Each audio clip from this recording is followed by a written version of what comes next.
Manpada police station येथे दिनांक 12/12/2024 रोजी गुन्हा क्रमांक 1344/2024 सदरचा गुन्हा दाखल आहे।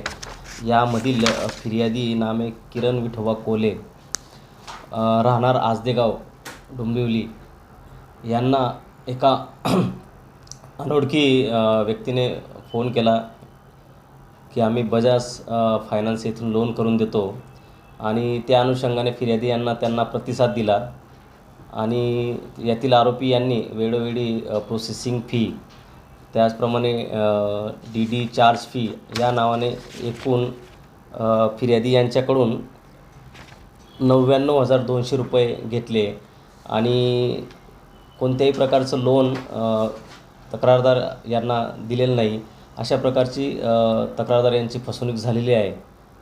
तरी मानपाड पोलीस स्टेशन हद्दीतील सर्व नागरिकांना मानपाड पोलीस स्टेशनतर्फे आवाहन आहे की आपण अशा कोणत्याही प्रकारच्या अननोन व्यक्तीकडून आलेल्या लोनबद्दल असतील किंवा इतर सायबर फ्रॉडबद्दल कॉल असतील तर या अनुषंगाने आपण तेथे जाऊन खात्री करावी आणि मगच पुढची प्रोसेसिंग करावी असं आपल्या सर्वांना। आरोपी कोण आहेत सर आणि कसं काय पकडले गेले? यामध्ये एकूण आता सध्या तरी मानपाड पोलीस स्टेशनने 2 आरोपी अटक केलेले आहेत आणि अजून इतर आरोपींचा शोध सुरू आहे।